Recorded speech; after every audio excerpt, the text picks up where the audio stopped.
ঠান্ডা ঠান্ডা বাতাস আর সাথে হালকা বৃষ্টি, এরকম ওয়েদারে একটা স্পাইসি নাস্তা না হলে কিন্তু বিকালটা একদমই জমে না।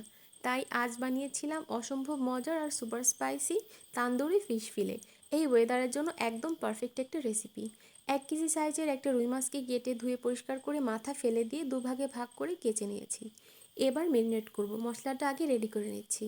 একটা বাটিতে 1 টেবিল স্পুনের মতো আদা বাটা, রসুন বাটা, tomato sauce, sweet chilli sauce, oyster sauce আর নিয়েছি ডার্ক সয়া সস, সবই 1 চা চামচ করে। লবণ দিয়ে দিচ্ছি পরিমাণ মতো মরিচ গুঁড়া, যতটা মরিচ খেতে চান ঠিক ততটা। দিয়ে দিচ্ছি তান্দুরি মশলা 3-4 চা চামচের মতো, 2 টেবিল চামচ টক মিষ্টি দই আর দিয়ে দিচ্ছি সরিষার তেল। ব্যাস, আমার তান্দুরি মশলা মিক্স রেডি। এটা দিয়ে কিন্তু আপনারা চিকেন তান্দুরিও বানাতে পারবেন। এবার মাছটাকে এপিট ওপিট ভালোভাবে মশলাটা মাখিয়ে নিতে হবে।